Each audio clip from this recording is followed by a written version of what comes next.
after that, because it was a horror show in the first half, wasn't it, David? Of course. First of all, I have to take responsibility. I think I cost 3 points. I said already, cost 3 points to my team today. I cannot concede the first goal like I concede. So, of course, after the team, we should react much better. But the first 2 goals, too easy. To beat Man United 4-0 is crazy. It's in some way unreal.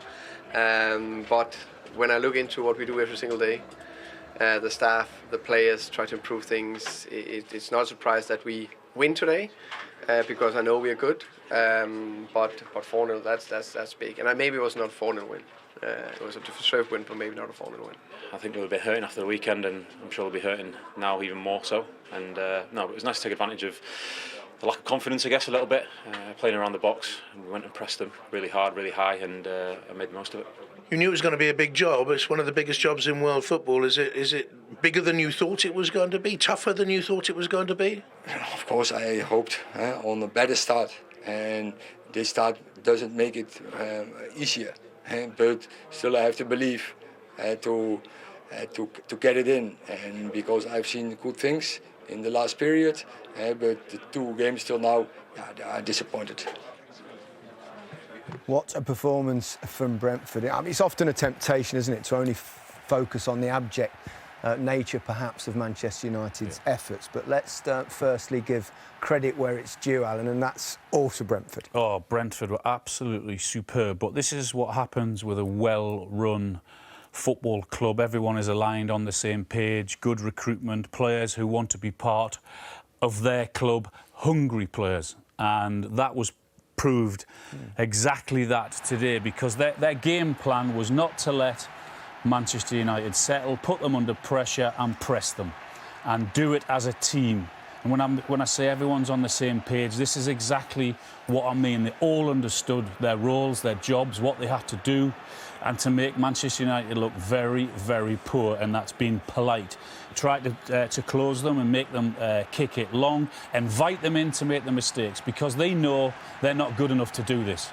They know if they go after them and put them under pressure like that, everyone, they'll get something. And eventually they did. The throw-in, Ronaldo loses the ball too easy. He's looking for the foul. It's never a foul. It's good play from Brentford.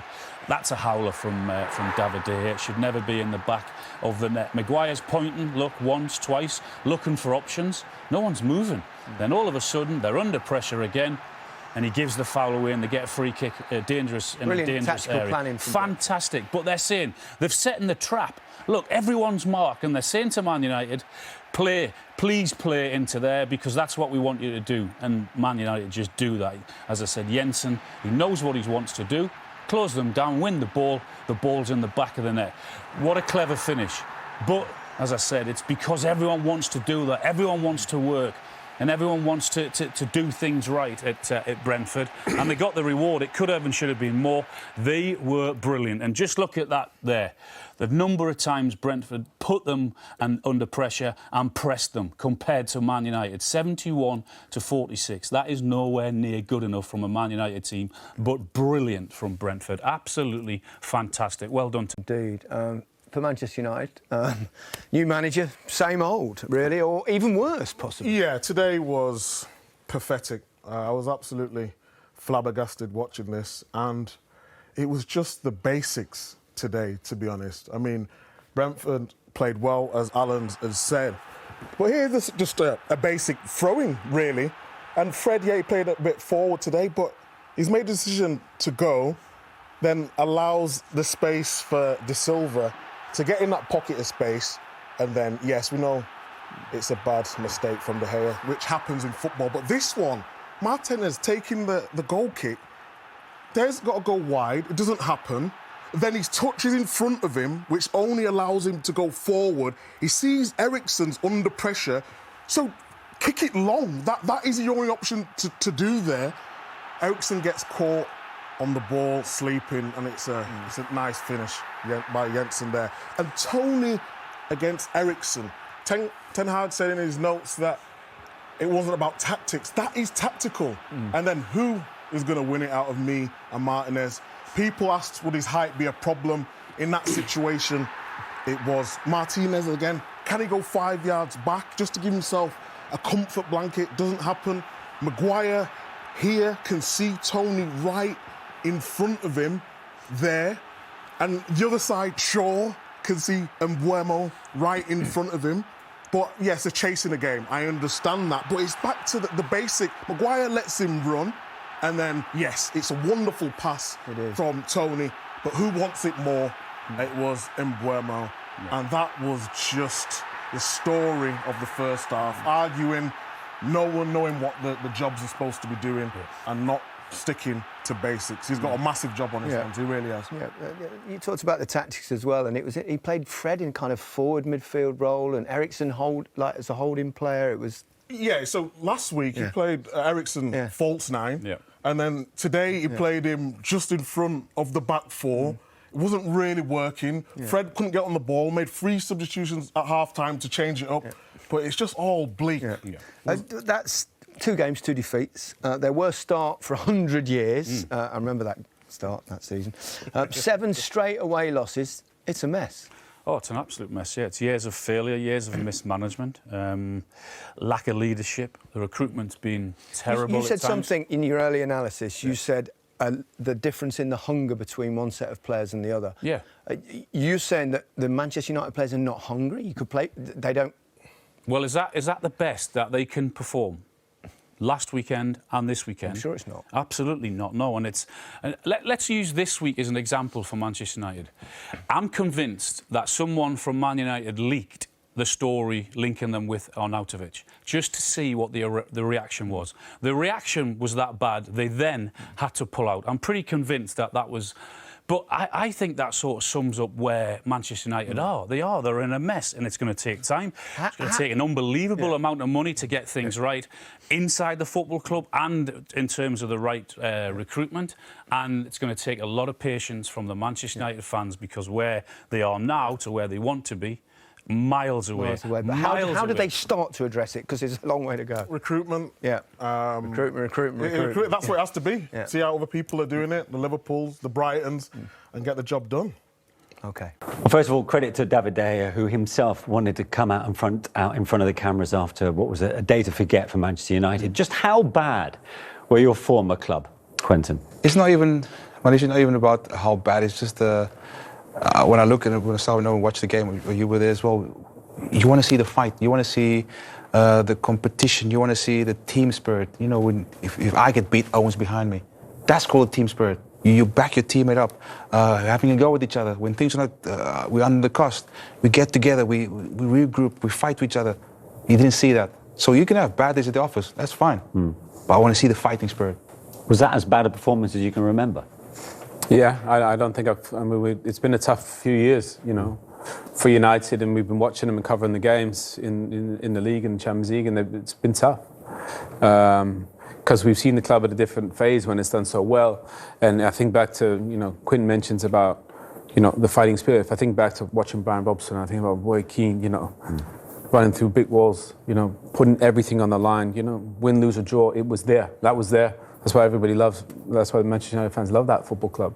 Play beautiful attacking football, but there's a passion there, and it was lacking. The first goal went in. Obviously, David makes a mistake he doesn't normally make, but that's fine. Only 1-0 down. You can fight back. You got plenty of time. But the problem is from the first mistake, and then there was a second one, and then there was a third one, and I just don't think they fought enough. When they needed to, they made a couple of mistakes. Confidence went down. It's been down from last season, and it went from bad to worse, to probably one of the worst days I think United have had in a very long time. Yeah, let's have a look back at the way the goals were conceded, because it was the nature in which that they went in, which no doubt will alarm Ten Hag more than anything. Well, they're in possession, they should have comfortable possession. Cristiano turns over the ball, that can happen. We know Brentford are going to press because they know United are going to try and play out. David makes a huge error, look, it happens. But Fred is in that defensive midfield role where he needs to be, in front of the back four.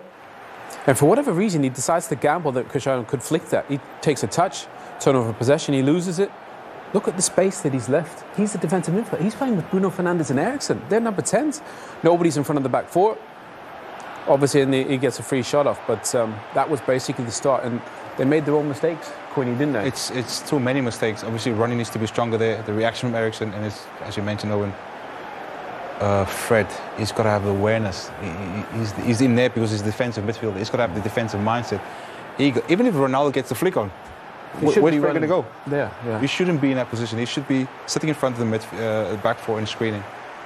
What were United doing here? No idea. I mean, honestly, no idea. Look, Brighton knew that United were going to try and play out because of Ten Hag's philosophy and his style of play.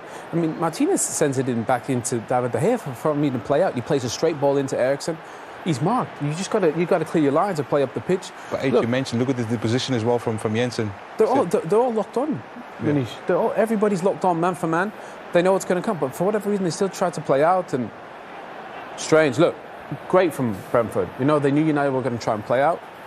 And they punished them. They won virtually every battle, every duel, and they were clinical in front of goal. And why you want to risk? What's your reward going to be there from playing out? Because if the ball comes to Harry Maguire there, we're still in our own box. Yeah. So there's no reward. You've got one of the best strikers in world football. Ronaldo front is great in the air. Play it into his feet, play it into his head, and then work from there. But we heard from the interview with Ten Hag saying that the players should be taking responsibility on the pitch. But playing out from the back in the way they did for that second goal, was that the players breaking from what the managers told them? Or were they following instructions? Well, no. Ultimately, the players decide. He gives them a game plan. The game plan is we're going to play out. But he should have also known that Brentford are going to come press you. So it's fine that's the wrinkle they show. But then you have another one. Pep always has a plan A, a plan B, plan C, plan D, and for whatever reason, you can't play out here. Christian Eriksen's marked. It's not on. So look at Eriksen actually. If you see Eriksen here, he says to De Gea, well, we've just gone off the shot, but he says play it long. Yeah. Which so many times we see Ederson do the same thing, right? For City, well, if the pressure's on. It's not a lump either. You can play a lower one, like he said, play into Cristiano, get it onto his chest. Yeah. There's so many other ways of doing it, and I just think maybe they tried to play out because they wanted to support the manager and his philosophy, but it wasn't on. Brentford knew what to do, and they capitalised. As for the third Brentford goal, scored by Ben Mee, but Lisandro Martinez, who is of course still adapting to life in the Premier League. Look, much has been made of his lack of height at 5'8", 5'9" as a centre half. It's got absolutely was that exposed here? It's nothing to do with height here. First of all, look at Eriksen. He's marking one of their best striker, their best guy in the air, Tony. If you're not going to win the first ball, you have to sacrifice to win the second ball. And I don't know, he loses his feet, he gets lost in the balance of whatever the ball in the air. He's got to be stronger there. He's got to stand his feet, and he's got to fight there. You got to fight for everything. Yeah, it was just mistakes on mistakes on mistakes. I mean, look, this is a great goal from Brentford, by the way. One long ball, they get in behind Harry Maguire, Tony runs the channel, but the weight of that to Mbeumo, who's so quick, gets away from Luke Shaw, is class. Precision, execution was fantastic, but United don't track back, they don't run back. Luke Shaw is with Mbeumo there. Run with him, get back to your goal. Mbeumo knows he's going to win that race, but you just got to credit the ball from Tony. That's amazing. The touch and finish is top class. But as well. when you really look deep into this goal, the resting defence should be in a position where even if the ball goes long, you got the defender behind it. So it's criminal that one ball beats 4 defenders. It's criminal. It's not even. It's a fantastic finish, great counter-attack. But they will look back at that and thinking that they should have done better. The bad habits of losing away from home continue from the end of last season. That's now 7 straight defeats away from Old Trafford in the Premier League. It's the first time that's happened for Manchester United since 1936. And a word for Erik Ten Hag, who must be wondering, what is going on in his first 2 games in charge. He's the first United boss to lose his first 2 league games since 1921. Since John Chapman. So what is he thinking, and how does he get out of this hole that they so quickly find themselves in after just 2 games? Well, the next fixtures are tough. They got Liverpool next at Old Trafford. That's going to be really hard. And if they play like that and make the mistakes that they did against Brighton today, they're going to suffer. But he'll have to make some changes. But first and foremost, I think the competitive side needs to be better. You need to compete more. He needs to get some players out there that are gonna do that. They haven't really created anything in the 2 games, Manish, either offensively. They've had a lot of possession, but not really many clear-cut chances against Brighton and today. So they got to cut out the mistakes. They got to compete more, but also got to find a create more. I mean, they're conceding far too many goals, making mistakes, and they got tough fixtures coming up. Quentin, what changes would you make if you were Ten Hag now? Yeah. What would you do? Well, your team, first of all, your team talk, there's not even need a team talk when you play Liverpool. Owen will tell you, when you play Liverpool, something changes in the training session at Manchester United. Tackles are flying in. I remember days when the boss had to stop training because you play Liverpool.